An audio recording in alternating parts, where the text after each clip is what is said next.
Olá, bom dia. É um prazer estar aqui com você. Espero que você esteja feliz. Meu nome é Jennifer e agora eu vou apresentar para vocês o palestrante especial dessa manhã. O nome dele é Ezequiel Zorzal. Ele é professor do Departamento de Ciência e Tecnologia da Universidade Federal de São Paulo, a Unifesp. Ele é graduado em Ciência da Computação pelo Centro Universitário Adventista de São Paulo. Ele é doutor em Engenharia Elétrica pela Universidade Federal de Uberlândia. Inclusive, ele foi doutor antes dos 30 anos.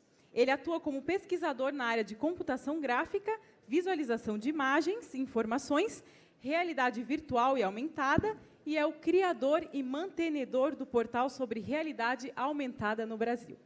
Ezequiel Zorzal, eu não sei como vai acontecer, mas hoje ele vai fazer algo diferente, nunca feito antes no game. Ele vai dar uma palestra em holografia. Ezequiel, vem para cá. E aí, galera, beleza? Tudo bem?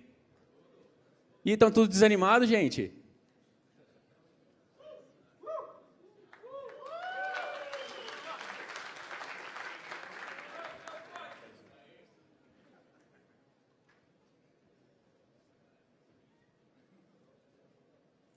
E aí, pessoal? Bom dia, tudo bom? Voltei.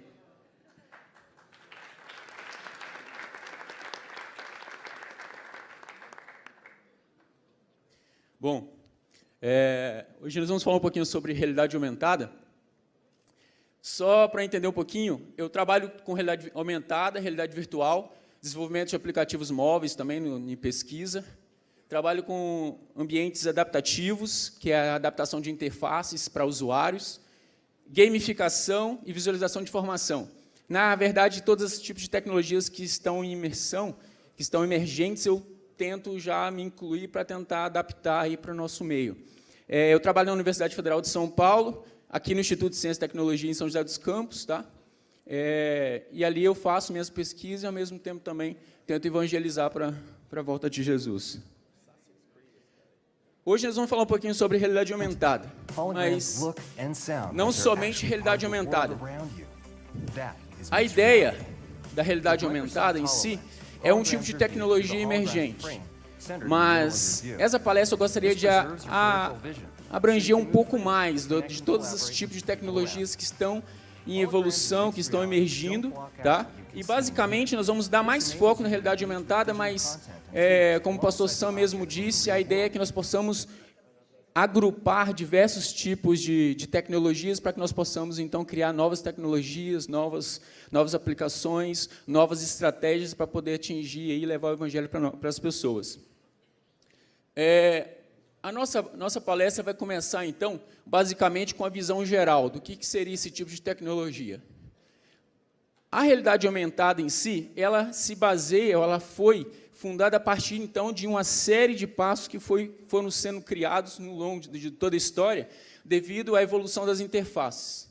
Quando você pensa nas interfaces, antigamente nós tínhamos as interfaces 2D, aquela interface bruta, às vezes só texto, certo? Aí foram evoluindo essas interfaces, e aí, basicamente, elas foram criando uma usabilidade melhor para o usuário. Essas interfaces foram evoluindo a ponto de serem mais naturais.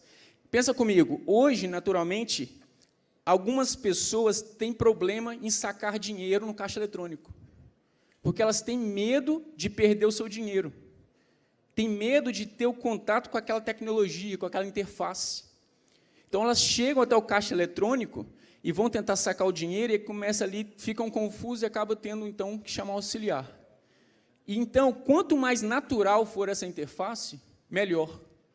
Porque eu estou acostumado no meu ambiente natural. Eu nasci aqui neste mundo real. Então, eu começo a conversar com as pessoas, eu começo a interagir com as pessoas naturalmente. Isso fica muito mais fácil se eu começasse a interagir naturalmente também com as máquinas. Muito mais simples. Muito mais funcional, muito mais acessível. A usabilidade, então, seria o máximo disso aí. Então, devido a essa evolução de interfaces, que nós vamos, então, criando uma série de novos meios de comunicação. Antigamente, nós tínhamos controles com fios, Hoje nós já não temos mais controles com fios e, às vezes, nem temos controles. No futuro, a ideia é que nós possamos controlar tudo pela mente. Por exemplo, hoje o Google, quando você faz uma busca, ele já adapta todo o seu perfil com relação às suas buscas e adaptam toda a sua interface de multimídia que você está usando na internet. Então, se eu coloco lá, carrinho de bebê, aí, de repente, eu entro no Facebook e está lá, compre um carrinho de bebê. Eu falo, nossa, como ele estava adivinhando, caiu do céu. Mas não caiu do céu. Isso tudo é um programa especial que faz algoritmos para adaptar a sua interface. Então, no futuro, a ideia é que eu chego na minha casa e a minha casa entenda o quão estou naquele momento, se eu estou feliz, se eu estou triste ou não, e aquela casa, então, ela começa a se adaptar ao meu modo. Por exemplo, eu estou triste, eu chego em casa, então ela pode me colocar uma música suave para tentar relaxar, ou mais alegre. Começa, então, por exemplo, a minha geladeira automaticamente já entende que eu estou triste, já pode preparar o meu suco para mim. Eu posso, por exemplo, lá da universidade, saindo, mando uma mensagem para a minha geladeira, fala, geladeira, descongela o compartimento 3 e prepara para mim sei lá, vou falar um frango assado. Mas eu chego em casa, então, essa geladeira não é mais uma geladeira só, percebe? Ela é algo que me ajuda, me atrai e faz as minhas vontades. E é isso que o ser humano procura hoje. Procura algo que ele se sinta atraente, que seja relevante para ele.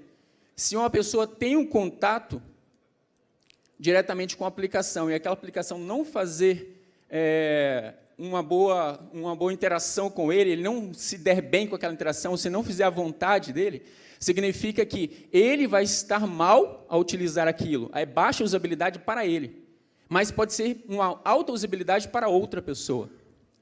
Então, é muito importante que há estudos de adaptação. Uma vez eu em contato com um agente do Google, ele diz, em 2 minutos eu consigo vender uma Ferrari.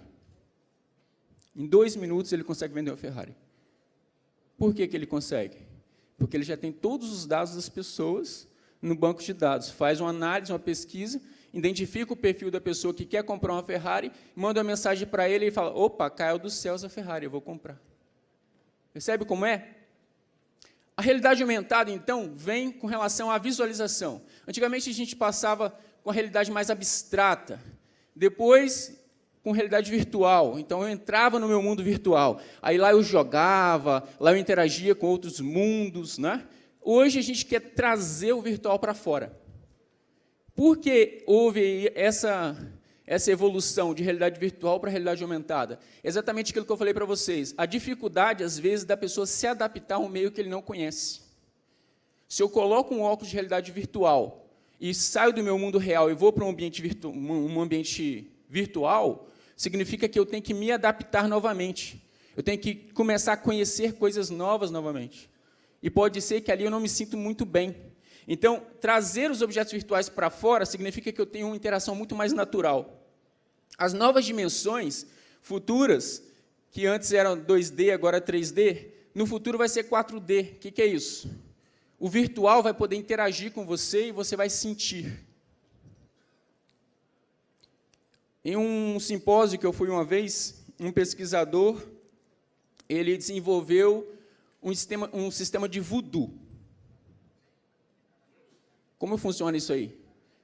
É muito esquisito, mas tem tudo a ver com isso aqui, ó. Futuro. A pessoa pegava um boneco que representava para ele, e aí o que uma outra pessoa fazia no boneco, um robô fazia nele realmente. Então, ele ficava engatado com um monte de sensores. Se uma pessoa batesse na perna dele, ele sentia a dor na perna dele. Esquisito, eu não gostaria de usar isso. Mas isso é o que as pesquisas estão evoluindo. Existem outras pesquisas que universidades estão criando jogos de lutas no qual a pessoa está com um colete que ele pode sentir a dor do soco do outro oponente virtual. Só para vocês entenderem o pé que nós estamos. A ideia é que o virtual comece a interagir com o real, assim como o real interage com o virtual. Vamos lá.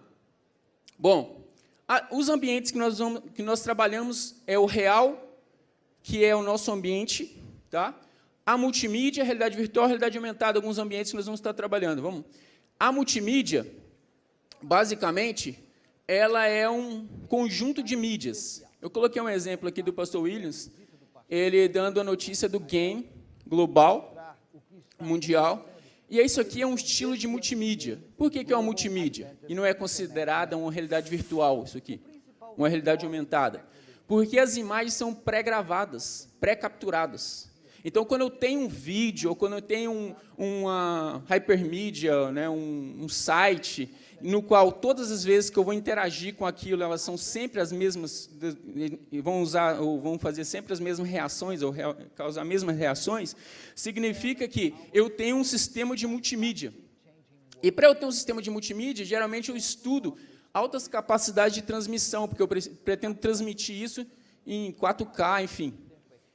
Técnicas de compreensão, porque eu tenho que usar rede. Espaços são sempre bidimensionais. Ah, mas eu tenho uma TV que me mostra 3D. Isso é um sistema de estereoscopia, que a gente vai falar um pouquinho.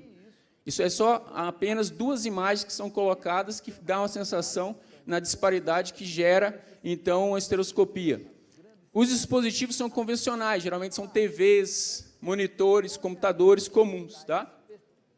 E, basicamente, quando eu tenho a realidade virtual, eu tenho um ambiente controlado por computador.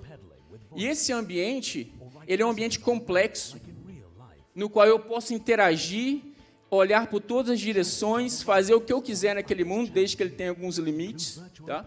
Eu posso competir com meus colegas, eu posso viver um mundo completamente diferente. E aí, nesse mundo, as imagens são calculadas em tempo real. Por isso que eu preciso de uma alta capacidade de processamento gráfico. Então, os computadores que estão executando realidade virtual, eles precisam ser melhores do que os computadores que estão executando multimídia. Tá? O espaço é sempre tridimensional. Os dispositivos, eles são especiais, muitas vezes. Eu vou mostrar alguns dispositivos para vocês. E eu preciso de ter manipulação e interação em tempo real, senão não é realidade virtual. Tudo bem? Quando eu trabalho com realidade virtual, a gente tem alguns tipos de sistemas de realidade virtual.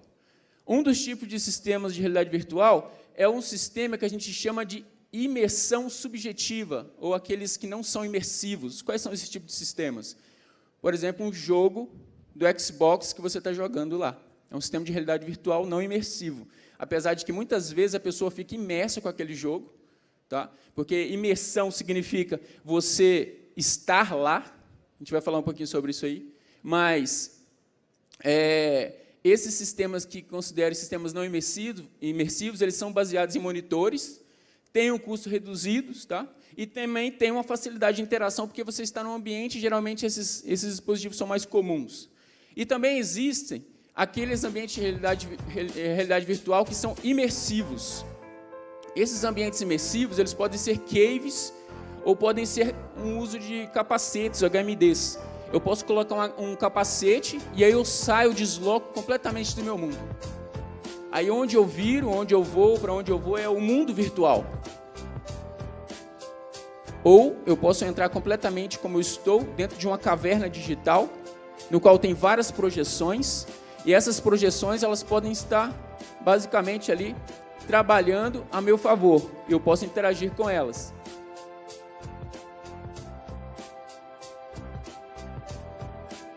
Acho que travou. Obrigado. A imersão, então, para que haja uma imersão, eu tenho que estar dentro do ambiente.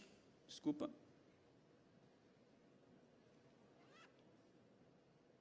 Eu tenho que estar dentro do ambiente. E existem dois tipos de imersões. Uma imersão que se chama imersão mental. Significa que você está lá mentalmente. E também existem as imersões que são imersão... Estou saindo. Que tem a imersão que é física. Você está dentro de um meio que pode estimular os teus sentidos. Então, o que significa isso? Aquele exemplo que eu falei de vocês do voodoo, isso é uma imersão física. A pessoa ela está toda cheia de sensor, que o ambiente controla a imersão dela de acordo com os seus sentidos. Aquele sistema que você está jogando, por exemplo, um jogo que te leva para dentro do jogo, que às vezes faz você desligar do mundo, significa que você está em imersão mental. E toda vez que há uma imersão, significa que a gente tem que trabalhar um estímulo visual. E aquilo que a gente vê nas TVs 3D hoje, para você ficar mais imerso, é um sistema que a gente chama de estereoscopia. A estereoscopia, ela trabalha com o nosso cérebro da seguinte forma: você tem duas imagens, que essas imagens, ao juntarem, você consegue ter uma sensação de profundidade. Então, ao olhar para aqui para vocês, eu tenho uma sensação de profundidade, dá uma sensação mais gostosa do meu meio, um ambiente mais natural. Tá certo? Isso envolve uma sensação 3D e envolve também um conceito que a gente chama de disparidade da retina e paralaxe. A disparidade tem a ver com a distância entre uma retina e a outra dos seus olhos. Vocês querem ver como o seu cérebro ele captura duas imagens diferentes e processa sem a gente perceber? Vou fazer um exemplo aí, todo mundo fazendo um teste comigo, vamos lá. Pega o dedo, coloca na ponta do nariz, assim, um pouquinho na frente, foca no dedo, só que ao fundo vocês vão me ver. Quantos Ezequiel está aqui na frente? 2. Agora foca em mim e olha o dedo na frente somente. Quantos dedos vocês têm na frente? 2. Significa que vocês têm duas imagens processando no cérebro. Deus é maravilhoso. Deus ele pega uma imagem de um olho, uma imagem do outro, processa e faz uma sensação de profundidade fantástica. E isso que os cientistas pegaram, então, e trabalharam para você criar um ambiente de estereoscopia. E aí, ele cria dois ambientes como esse aqui. Ó. Você tem uma imagem do olho no olho esquerdo, uma imagem do olho direito, e aí faz com que você esteja mais imerso no ambiente. E aí, para fazer isso, deixar mais imerso ainda, existem alguns dispositivos, que são os capacetes que você acopla na cabeça, que tem um dos mais famosos, aí, que é o Oculus Rift. Tá? Ele tem um processador fantástico, e ele consegue processar essas imagens, e essas imagens são bem realísticas. Em custo médio, está em torno de $600, um óculos desse. Tem o Gear VR, que é $99, tem o HoloLens, que é o mais atual, é o mais famosinho, está em torno de $3.000. Tá? Tem o Sony VR, tem o cardboard do Google, que é papelão. Ah, mas como funciona isso? Você pega o seu celular, coloca atrás do papelão, e aí tem um aplicativo que ele vai dividir o seu celular em duas telas, uma para o olho direito, outra para o olho esquerdo, e você vai conseguir visualizar uma imagem, uma interação 3D completamente ali. E tem o Razer também, que é muito bom, o óculos, que também ele dá essa sensação muito boa aí de ter uma tridimensional, de ter uma estereoscopia bem boa. Além desses dispositivos, tem uns dispositivos que a gente chama de dispositivos hápticos, que são dispositivos para controles, para input, para saída de dados, que são as luvas de dados, tem alguns braços mecânicos, tem o Phantom, que é um objeto que dá para você trabalhar, inclusive, treinamento de cirurgia. Tem muitos médicos que são treinados em cima do Phantom para fazer corte, precisamente, de atos cirúrgicos. Então, os Stompers, que ele calcula os passos que você está dando, a sensibilidade, enfim. Tem esse Tesla, que é bem utilizado em Hollywood. Ele pega algum ator e coloca alguns sensores, e aí o ator faz os movimentos, ele transporta aquilo para o mundo virtual, e ele reconstrói todos os movimentos de uma pessoa real, que isso fica muito mais natural, muito mais comum. Tá? Tem as scanners 3D, que você pode fazer o desenho no universo, e ela vai transformar isso para você no ambiente de realidade virtual. E existem N aplicações para realidade virtual. Basicamente, se eu fosse colocar, citar todas as aplicações aqui, ia ser muito tempo. Então, assim, o que dá para aplicar em realidade virtual? Tudo aquilo que vai melhorar a sua sensibilidade na questão de visualização, de visão. E também você pode usar os outros sentidos. Existem trabalhos que cientistas aguçam o paladar da pessoa com realidade virtual. Olha que incrível. Olfato. Por exemplo, ele pode estar num ambiente de realidade virtual e, de repente, ele sente um cheiro de fumaça. Ah, está pegando fogo. Ou seja, eu estou aguçando os sentidos das pessoas. Eu posso usar todos os sentidos para isso. Só que, para isso, eu também tenho alguns efeitos colaterais. Realidade virtual, por você estar mudando do seu ambiente, por você estar em outro ambiente, basicamente, você tem, ou pode ocasionar uma dissonância cognitiva, você pode ficar doido, tá? Você pode ter enjoo, você pode ter tonturas, perda de equilíbrios, você pode ter vícios e mudança de relações entre as pessoas. Eu, basicamente, já vivi com um amigo que teve esses 2 últimos aqui. Teve na época que estava na modinha o Second Life, e eu morava com um amigo meu, quando eu fazia doutorado e tudo mais. Aí tinha um outro colega que foi visitar a gente, e aí, de repente, ele começava a falar assim, olha, assistente social levou meu filho. Assim, a gente conversando na roda, eu falei, mas como? Ah, você tem que ver a piscina que eu estou construindo. E aí fui ver, aí ele só sabia esse papo, só tinha essa conexão com as pessoas, e ele vivia, basicamente, mais de 10 horas por dia em cima do Second Life. Ele vivia a vida dele numa segunda vida, digamos assim, virtual, e esqueceu da sua vida real. Então, isso aí é alguns efeitos colaterais que podem acontecer. Algum exemplo aqui, ó, de uso do Rift.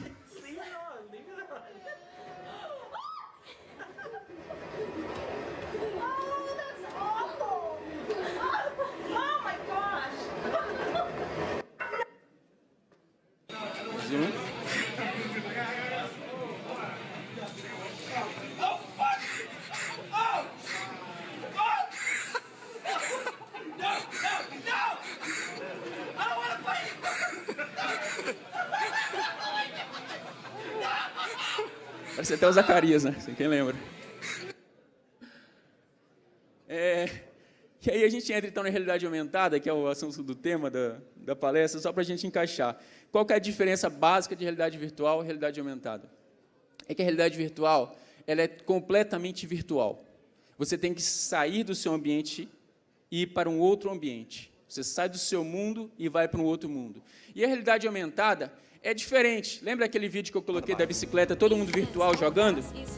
Aqui é um exemplo de uso de realidade aumentada com a bike. Você pode pedalar, e aí um capacete de realidade aumentada que ela está usando ali, ela começa a interagir com o ambiente virtual, pode fazer ligações, pode conversar com os colegas, pode visualizar a metragem que ela já andou durante o dia, pode visualizar as calorias que ela já queimou.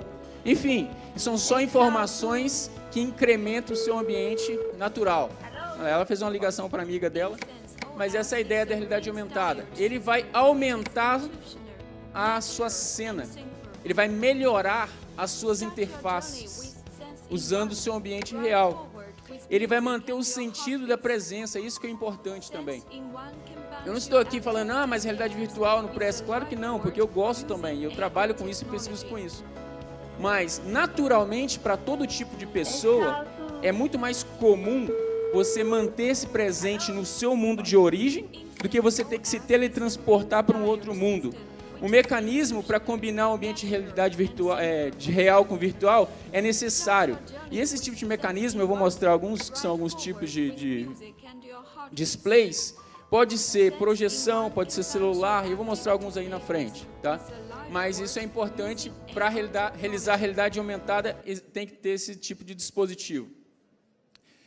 Algumas motivações para a gente estar trabalhando com realidade aumentada, para vocês visualizarem e a gente tentar integrar isso também no nosso meio. Ela pode ser aplicada a todos os sentidos humanos, mas como assim? Se você melhorar a audição de uma pessoa, você está aumentando o ambiente dela.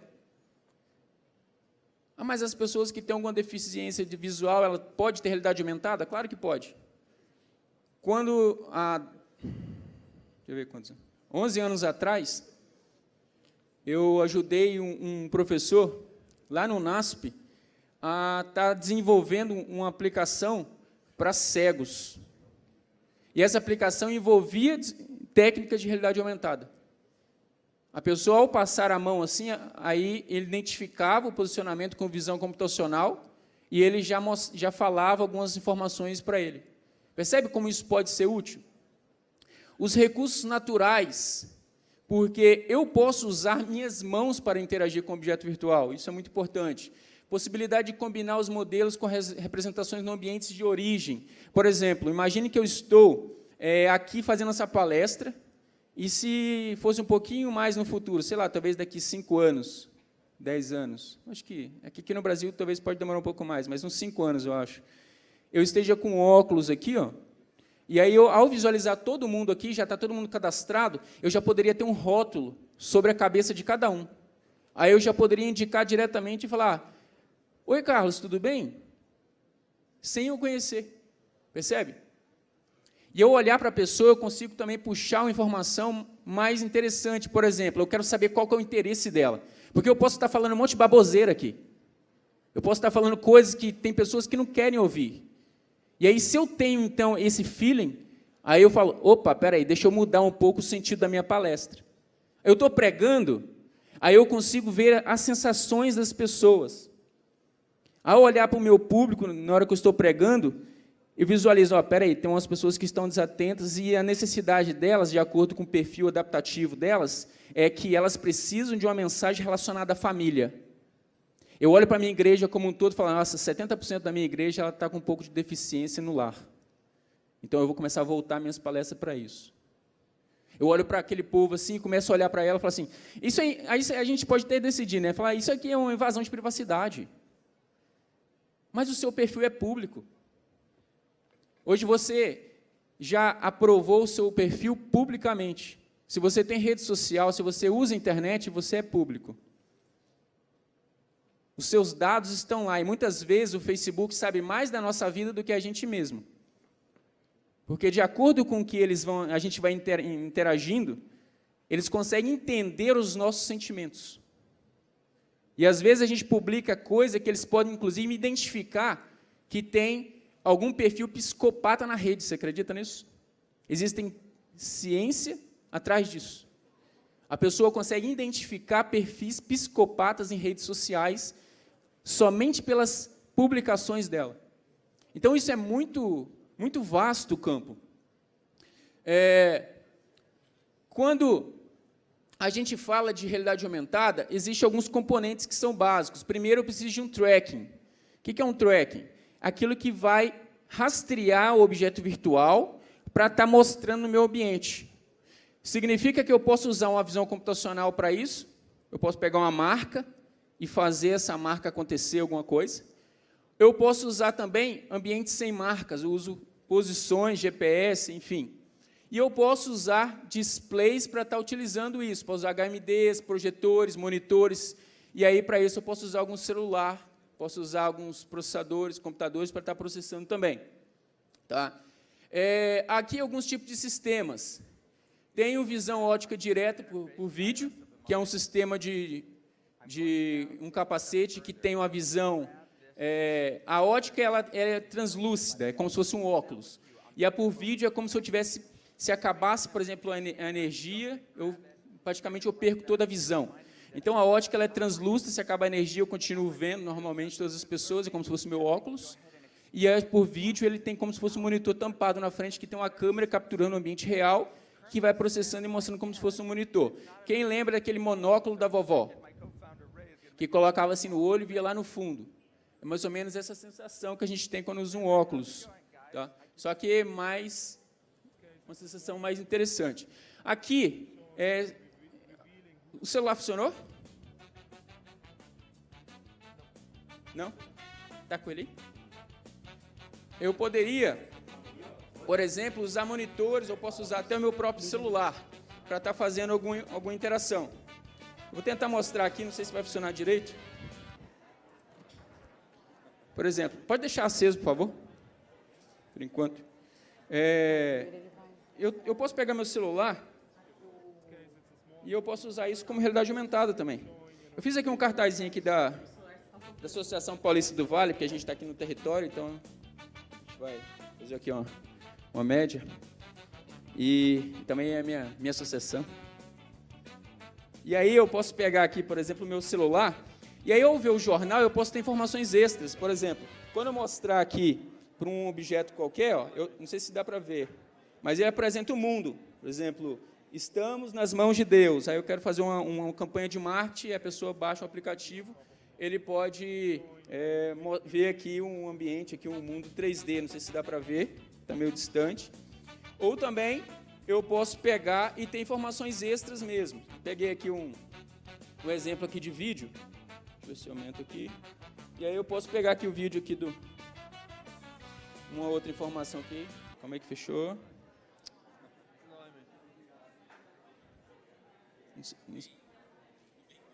Eu posso pegar aqui o pastor Daílson falando. Ele pode dar algum recado especial também usando... Isso aqui é um papel normal, tá? Só baixando aqui um aplicativo e aí a gente pode configurar e fazer várias coisas legais. Bom, a realidade aumentada, ela pode ser baseada em monitor e ter algumas aplicações bem interessantes. Mas também, ela pode ser baseada em projeção. Tá? Isso aqui é um exemplo que chama Sarning Box, que é uma caixa de areia. E aí é uma caixa de areia que tem um Kinect e uma projeção em cima. E, basicamente, a pessoa mexe na areia. E aí, quando ela está mexendo nessa areia, ela vai formando umas crateras ali, ela pode gerar água, fluidos, mostrar relevos no solo. Isso é uma aplicação científica para estudantes, é bem interessante também. Só um pouquinho aqui que meu celular está tocando aqui. Alô? Oi, tudo bem, Ezequiel? Oi, quem é? É a Jennifer. Oi, Jennifer, tudo bem com você? Tudo. Onde você está? Estou aqui no game. Ainda, desculpa ligar no meio da palestra. Não, tudo bem. Você quer ver como é que está legal Eu quero. Aqui? Então? Oi, gente. Tudo bem? Ó, pastor Adailson. Tudo bem, pastor? Gente, um abraço para vocês. Falou, tchau, tchau, viu? Tchau. Valeu. Desculpa aí, gente, a ligação. Mas é só para a gente entender. Isso aí é futuro, tá? Você pode ligar. Aqui a gente tem um ambiente projetado, mas eu posso pegar meu celular e jogar na frente aqui, ó. A Jennifer ia aparecer aqui. Oi, Jennifer, beleza? Olha lá, pessoal, como é que tá. Aí todo mundo... Palmas para a Jennifer, gente. Bom, basicamente, então, esses são os tipos de realidade aumentada. Mas ela pode ter várias aplicações, N aplicações. Eu posso pensar desde aplicações para crianças até aplicações para idosos. Eu posso pensar em aplicações para entretenimento até aplicações para o ensino. E existem N aplicações.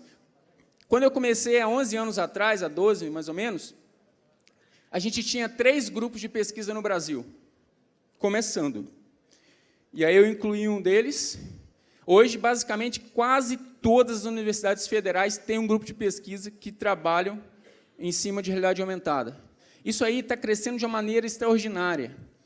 Assim, campanhas de marketing, jogos, tem videogames. Para você parar para pensar, o Facebook ele deu $2 bilhões no Oculus Rift. Ele pagou $2 bilhões, porque ele entende que isso é o futuro. Você acha que ele ia gastar dinheiro assim, para algo que ia jogar, vai dar $2 bilhões aqui para um óculosinho? Não, ele investiu porque ele pensa que esse aqui é um tipo de interação futura, e é o que a gente entende também como interação futura. Mas ele tem alguns desafios de realidade aumentada. Eu tenho aqui, por exemplo, um desafio de combinar objetos no meu ambiente real e virtual. Isso é um desafio para a realidade aumentada. Por exemplo, como é que eu posso combinar os labels, ou todas as informações de vocês aqui no futuro? Por exemplo, eu vou passando o olho aqui, e, de repente, ele vai combinando as informações de cada um para mim. Isso é um desafio para a realidade aumentada ainda. Rastreamento dos objetos reais. Por exemplo, eu quero fazer uma visita a um supermercado. Só que no futuro vai ser assim, a visita no supermercado. Deixa eu mostrar para vocês. Você vai entrar na sua despensa, e aí você vai ter um controle de orçamento. Você fala assim, olha, eu vou ter aqui que gastar tanto, e o que eu como é isso, enfim, tal. Então, a sua despensa ela já vai começar te ajudando. Ao você entrar na despensa, ele vai capturando as informações de todos os produtos que você passa por lá. E ele vai dando crédito ali no seu banco de armazenamento de alimentos. Ao você retirar o alimento, ele vai debitando isso também. Então, automaticamente, o seu aplicativo, ou uma voz do além, vai falar para você assim, compre arroz. Compre extrato de tomate. E aí, beleza. E aí, outra voz do além vai falar assim, vá no supermercado X, porque está mais barato hoje. Beleza, aí você vai no supermercado X. Quando você chegar no supermercado X, de repente uma visão de super-homem vai ter em você. Aí você vai começar a olhar para o chão e vai ter umas marcas no chão falando o seguinte, esse aqui é o melhor trajeto para você pegar o seu produto. Você não vai perder tempo. Então, você vai começar a traçar rota. Entra no supermercado, você não vai precisar de procurar as coisas mais. Quando você chegar na prateleira que tem o seu produto, imagina extrato de tomate. Só que o meu programa é tão eficiente que ele fala o seguinte, olha, extrato de tomate é só elefante. Ah, mas ele está R$10 mais caro que o outro. Não interessa. O meu perfil é extrato de tomate elefante. Não é, gente, mas é só um exemplo. Extrato de tomate elefante. Beleza. O que vai acontecer?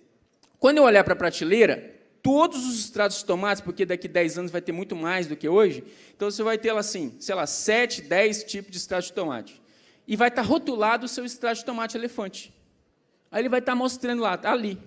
Só que aí pode ter uma mensagem de ajuda ali, talvez um agente virtual falando, olha, Ezequiel, se você comprar o extrato de tomate girafa, você vai ter uma economia de 50 centavos. Aí você pode falar, eu estou precisando mesmo, então eu vou comprar o extrato de elefante girafa. Aí eu vou e pego o outro extrato de elefante, o extrato de tomate, e vou e coloco no meu carrinho. E basicamente é isso. E o que isso significa? Significa que isso ainda é um pouco de desafio, você rastrear os objetos. Então, se você tem uma prateleira com N objetos, fica um pouco complicado você rastrear todos esses tipos de objetos, posicionar, calibrar esses objetos, interagir com eles. Por exemplo, imagine que esse controle aqui fosse virtual. Hoje, eu consigo projetar, o gain aqui é virtual, percebe? Se eu chegar aqui, ó, olha que legal. Eu estou passando a mão aqui por trás do gain.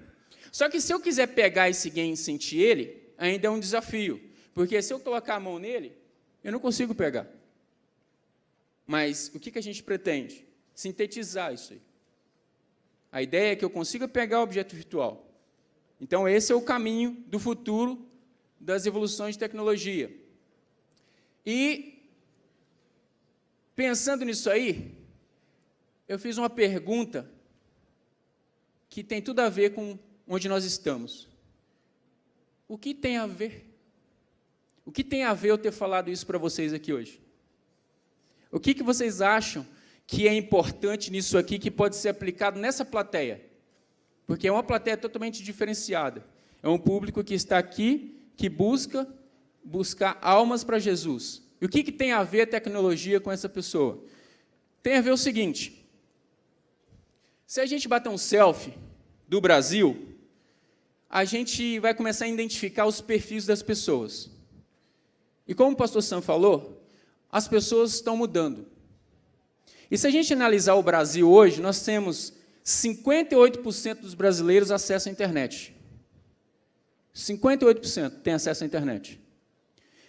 Ano passado, se eu não me engano, era 47, 40 e poucos. Significa que a gente está evoluindo bastante. Isso está crescendo muito. Com relação ao ano passado, de 2014 para 2015, nós tivemos um aumento de 13% de usuários de smartphone. 13%. 58% no uso a mais de aplicativos móveis. E nós ficamos em torno de quase 4 horas, em média, na internet, por dia. Esse é o perfil do brasileiro. Esse é o perfil do brasileiro. Nós ficamos quase 4 horas na internet por dia. O que eu posso fazer, então, para criar aplicações mais relevantes para eu atingir esse público? O que eu tenho a ver com isso? Tem a ver porque o meu perfil das pessoas que eu prego hoje é esse aqui, que a gente chama de likers, ou geração Z, enfim. Os likers, eles consideram mais essencial a internet, o computador e o celular do que até mesmo a alimentação e o transporte. Se você falar para um liker, eu vou pegar o seu celular, ou eu vou pegar o seu lanche, ele vai falar, leva o lanche. Celular, não. Celular, não. Porque ele considera muito mais importante. Se você falar assim, olha, ou você me empresta o celular, fica um dia inteiro sem celular, ou você vai a pé para a escola. Eu vou a pé para a escola. Sem celular eu não fico. Esse é o perfil hoje. Se a gente tirar um autorretrato nosso, muitas vezes a gente é assim, até mesmo age dessa forma. Às vezes você bate a mão no bolso e diz, cadê meu celular? Onde que está? Você percebe como a gente está mudando, como a nossa geração está mudando? Então, O que a gente tem que fazer? Criar estratégias. Mas que estratégias? Baseada em tecnologias emergentes, baseada em tecnologias que os jovens e que as pessoas e as gerações atuais curtem. Então, a gente tem que ficar analisando essas inovações e esses avanços constantemente. A gente tem que aplicar essas inovações e avanços em novas estratégias para a gente poder levar a missão criativa para as pessoas. Porque esse é o foco nosso. Levar missão criativa para as pessoas. É a nossa missão criativa. Nosso objetivo é tornar o evangelho mais atraente para essa geração. Como é que eu posso fazer isso? Lá na universidade, só tem eu de professor evangélico. Eu acho que tem um batista também, se não me engano. Mas teve uma vez que eu falei, que assim, meu sonho era ser pastor. Depois que eu entrei na universidade, eu pensei, meu sonho é ser pastor. Só que aí eu tentei algumas formas e não consegui. Filhos, aí eu não podia largar a mão de algumas coisas. Mas, uma vez, eu estava assistindo, inclusive, Novo Tempo, Ivan Saraiva disse assim, você já comprou uma Bíblia e deu para o seu amigo? Aí eu pensei, vou comprar Bíblias e vou lá levar na universidade. Comprei umas 300 Bíblias, mais ou menos, e entreguei uma Bíblia para cada professor. Lá no meu instituto tem mais de 100 professores, são em torno de 116 por aí. Entreguei uma Bíblia para cada um professor, e eu conheço a maioria deles. Eu entreguei alguns pessoalmente, outros eu deixei na mesa, porque não é muito comum a gente encontrar com todos eles assim facilmente. Então, eu ia lá na sala deles, quando estava aberto, algum outro colega estava lá, e deixava a Bíblia lá com um recado que eu tinha dado, e eu ofereci, inclusive, estudo bíblico. De 116, 110 professores, e de em torno de 70 que eu conheço pessoalmente, mais ou menos uns 12 me agradeceram. Eu encontro com eles diretamente no corredor. Só uns 12. E um deles eu entreguei pessoalmente, ele olhou para mim assim, deve ter pensado, esse cara é louco. E colocou a Bíblia do lado. E aí eu fiquei pensando, como eu posso levar uma mensagem criativa para esses meus colegas lá na universidade? Como é possível isso? E aí, esse semestre, usando o slogan da igreja, agora, né, o meu talento, meu ministério, eu pensei, se eu não posso ser pastor, vou tentar pregar aqui. E aí, lá na aula, eu escolhi uma disciplina que todo mundo gosta, que é desenvolvimento de aplicativos móveis, está na moda, enfim, e eu estou dando essa disciplina. E aí, essa semana, a gente vai começar já a desenvolver um aplicativo de estudo bíblicos, que é o estudo de casos da minha disciplina. E eles vão ter que fazer. Se não fizer, leva 0. Então, independente se vai atingir ou não, a gente tem que estar sempre pensando como é que eu posso aplicar isso. Tá? Então, criar essas estratégias é importante. E, para isso, a gente tem que estar a par das tecnologias emergentes. E essas tecnologias, vou falar rapidamente, algumas delas rapidamente, só para a gente tentar, talvez dar, assim, aquela ideia que o Denilson falou ontem, vamos começar a trocar ideia. Você me dá a ideia, eu te dou a ideia, e a gente tem 2 ideias, aí a gente pode gerar levar a algum lugar bem legal. Sistemas adaptativos. Os sistemas adaptativos, geralmente, é o que o Google usa, é o que o Facebook usa, é aquilo que controla o seu ambiente, que controla a sua interface. Por que você gosta do Facebook? Primeiro, que você está conectado com as pessoas. Segundo, que você pode decidir quem é a sua timeline. Terceiro, que à medida que você vai acessando aquelas pessoas, elas continuam ficando ali mais tempo. Significa que elas se adaptam. É óbvio que precisa de alguma melhoria aqui e outra ali. Mas é essa estratégia que as grandes empresas usam. Por que a igreja não pode usar?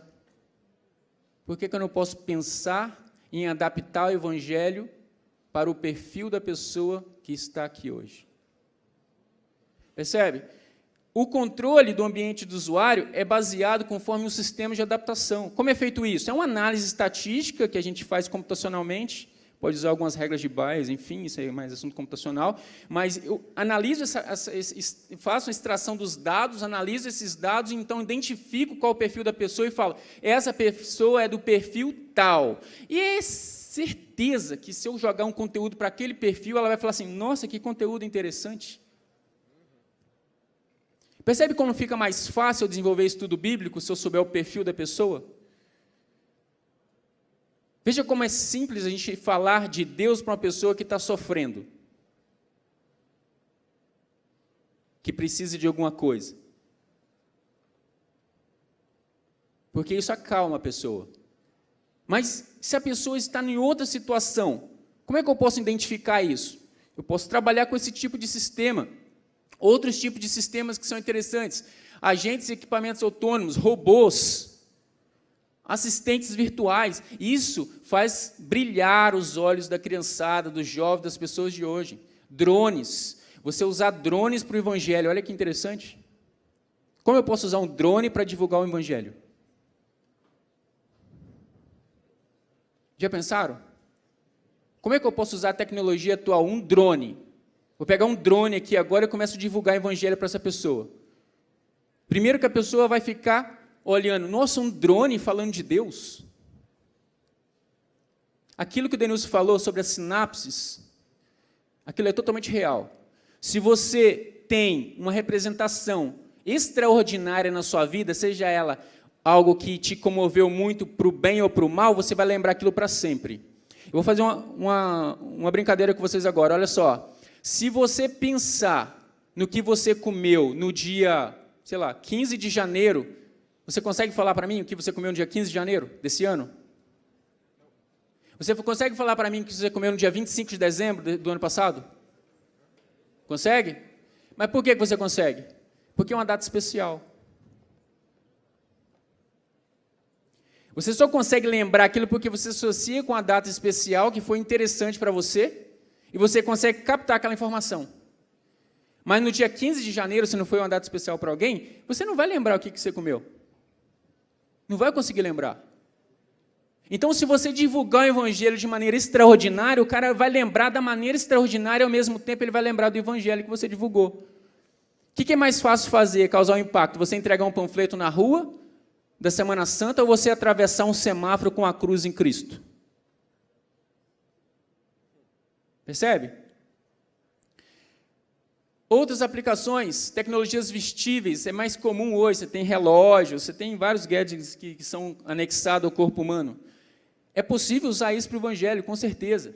Depois eu vou falar algumas aplicações para isso. Fab Labs, tá? Fab Labs é bem interessante porque eu posso usar oficinas voltadas para a criação de protótipo. Ontem um grupo lá da UCB foi lá na Unifesp e eu mostrei para eles que tem uma equipe que faz trabalho social, é um grupo que chama NETS, tá? Eles estão ligados à ONU, para vocês terem ideia, e eles têm uma fábrica de próteses para crianças carentes. Não sei se alguém já viu isso no Fantástico. Tem até uma prótese que tem do Capitão América, que apareceu no Fantástico. Foi uma professora lá da Unifesp, com um monte de grupo que não acredita em Deus, fazem para a sociedade carente. Percebe? E ela já apareceu no Fantástico.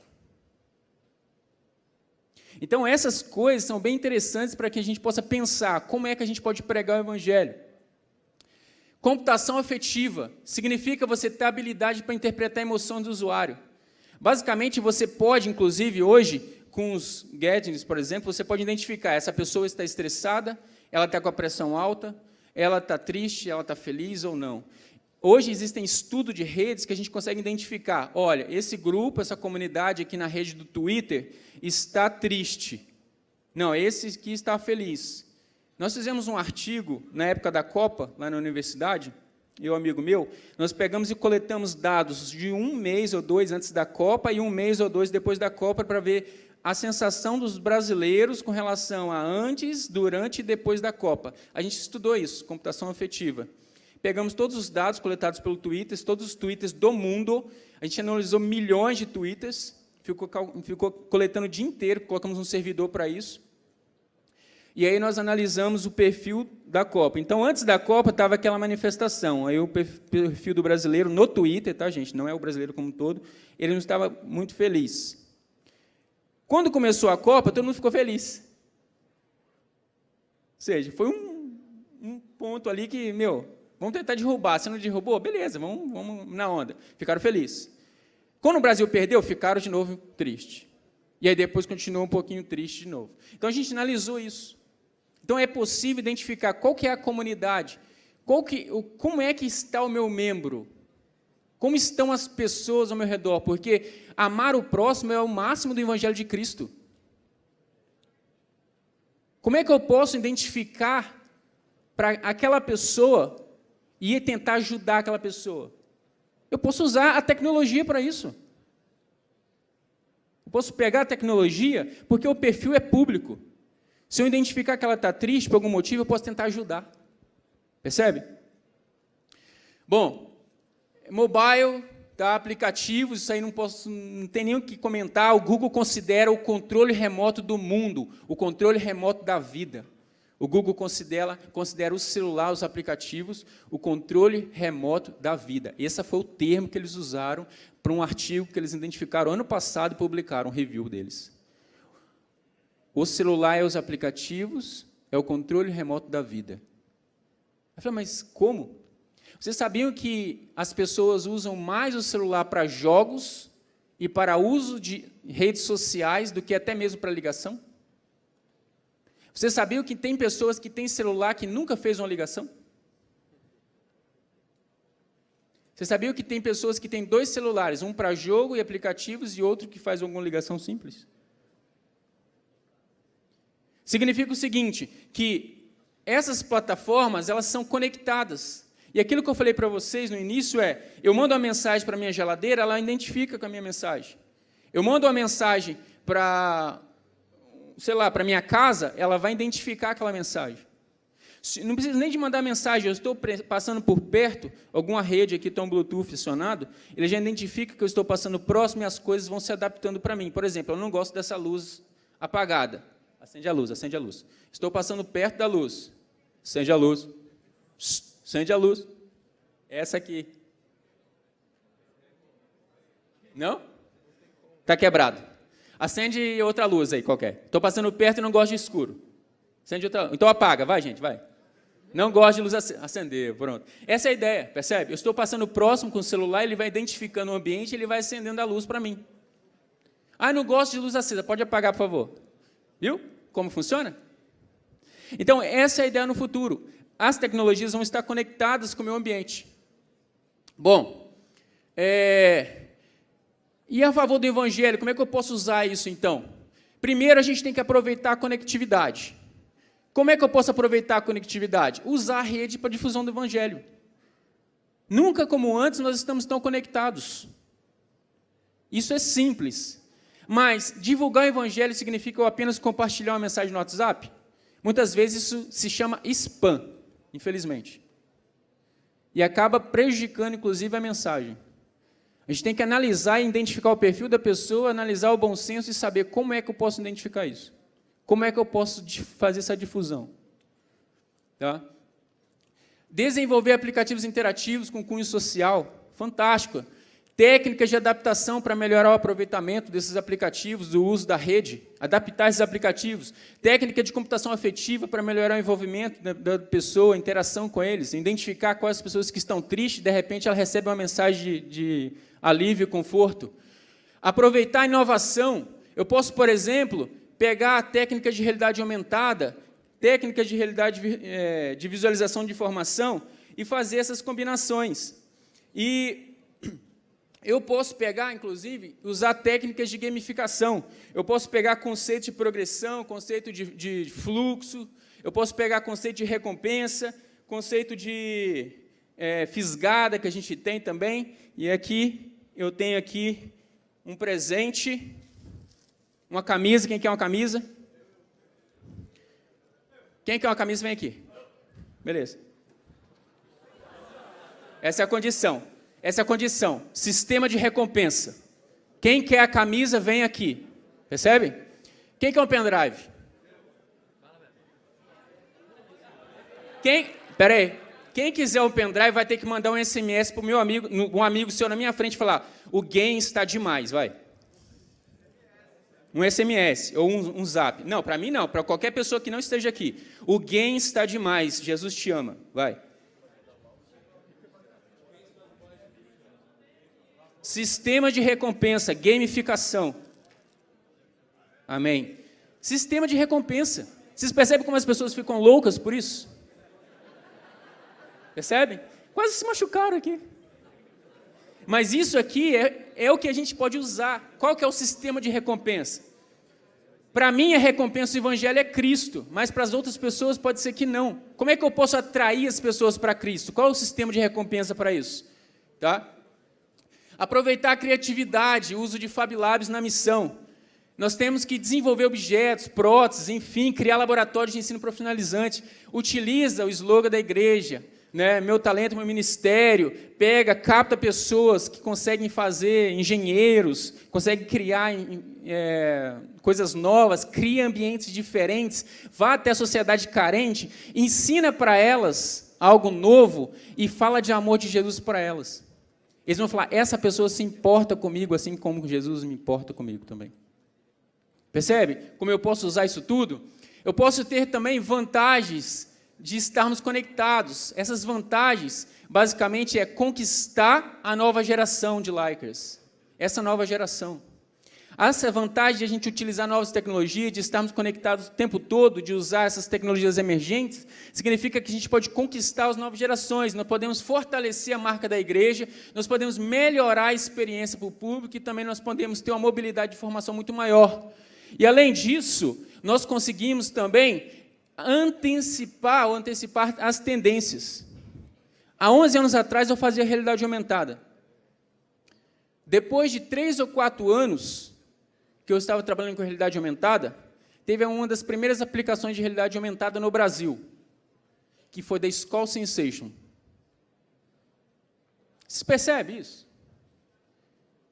Há 11 a 12 anos atrás, eu estava trabalhando com realidade aumentada, só que ela não começou há 11 a 12 anos atrás. Ela já começou antes dos anos... Ela começou mais ou menos ali nos anos 90, 91. Começou a pegar. Começou a difundir mais em 94. Olha isso, 94. Ali, aí depois de 2001, aí nós tivemos as primeiras aplicações mais próximas do público, com o uso do R2Kit. 99, 2001, aí sim, aí começou a ir para as universidades, e aí a gente começou, então, a ter um acesso melhor, mas o que vem à tona mesmo foi o quê? Há 2, 3 anos atrás. Percebe? Se a gente ficar a par do que está acontecendo hoje, a gente consegue antecipar tendências, a gente consegue prever o futuro, entre aspas, mas a gente consegue também levar novas formas de evangelismo. Nós vamos ter visibilidade constante para os seus usuários, com uso de aplicativos, por exemplo, manter um canal de marketing direto, melhorar essa maneira, melhorar o custo-benefício, inclusive, para chegar ao público. Por exemplo, ao enviar um missionário para a África, pode ser que seja mais caro do que eu tentar conectar com ele aqui de um meio virtual, inclusive, e pregar o evangelho para esse povo. Mas como? É uma questão de a gente criar estratégias. Percebe? O que eu gostaria de deixar para vocês aqui, meu tempo está acabando, tenho 3 minutos, e eu queria deixar uns 2, pelo menos, para a pergunta, é que, assim como o pastor Sam falou, Jesus, Deus, Ele nos dá capacidade para usar todas as ferramentas a favor do evangelho. Todas as ferramentas. Se você estiver pregando o evangelho, você está glorificando o nome de Deus. E se você está analisando o perfil das pessoas hoje, e se as pessoas precisam de tecnologia ou estão envolvidas na tecnologia, significa que a gente tem que envolver a tecnologia também no meio do evangelho. Eu não estou mudando o evangelho, percebe? Eu não estou mudando a mensagem. Eu estou mudando o meio que essa mensagem é chegada até o público final. E, enfim, eu só tenho a agradecer. Eu adoro ficar no meio da galera da minha igreja. E, basicamente, É isso aí que eu queria deixar para vocês. Obrigado.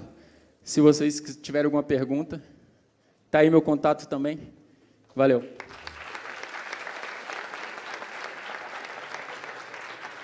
Ele merece, né, gente? Dá até um pouco de medo desse futuro que ele fala, mas tá perto. Muitas Cuidado que coisas tem um já dinossauro acontecem, Rex atrás né? de você aí. Aí, ó. Ezequiel, muito obrigada pela sua participação. Como Obrigado, você ainda Jennifer. tem 2 minutos, antes de você ganhar o seu presente, eu vou abrir para uma pergunta, apenas uma. Já teve uma pessoa que levantou a mão. Foi ele ali primeiro. Qual é o seu nome? Ela vai levar o microfone. Ele, desculpa. Você fala o seu campo e pode fazer a pergunta. Patricio Olivares, de la Unión Boliviana. Una pregunta, profesor. ¿De qué manera usted ve un peligro en toda esta tecnología basada en los conceptos éticos, morales y teológicos? ¿Por qué la observación? Cuando nosotros entramos en este proceso de adaptar el Evangelio a los perfiles, ¿dónde está el límite o la raya divisoria entre la adaptación del Evangelio a los perfiles y las tecnologías y el concepto teológico de que nosotros en realidad debemos ir al Evangelio, ¿cierto? Hay declaraciones muy tácitas en la Biblia, ¿no es cierto? Por ejemplo, el que cree es bautizado, para decir una acción, un elemento de fe y una acción. ¿No será que de pronto corremos el peligro de entrar en tal adaptación que finalmente podamos perder la esencia ética de lo que significa el Evangelio? Sim, deixa eu ver se eu entendi muito bem. A ideia é que ele disse que nós temos um perigo de acessar informações e sair da parte ética da coisa e tentar sair, por exemplo, do nosso perfil atual e tentar invadir a privacidade de outro. Essa é a ideia. E até onde isso é possível. Bom, a ideia é que a gente não está querendo... A ideia é que o contexto... Eu não queria que a gente entendesse como se fosse invadir uma privacidade em si. Eu penso em como se fossem as aplicações atuais. Por exemplo, quando eu faço um contrato com a Google, eu tenho que assinar um termo. Aí fala assim, olha, você tem aqui todas essas informações, eu não vou disponibilizá-la ao público. Quando eu faço um contrato ao Facebook, também, ó, você tem todas as informações, eu só não vou as informações privadas suas, eu não vou disponibilizar ao público. Mas existem algumas informações que são públicas, que você define. Então, por exemplo, relacionamento, timelines, pedidos de amizade no Facebook, por exemplo, elas são públicas. E aí, o que eu gostaria de chegar? Onde eu quero chegar? Significa o seguinte, que a gente pode usar essa tecnologia, esse meio, por exemplo, definir até onde eu posso chegar com relação até onde o usuário ou a pessoa vai me dar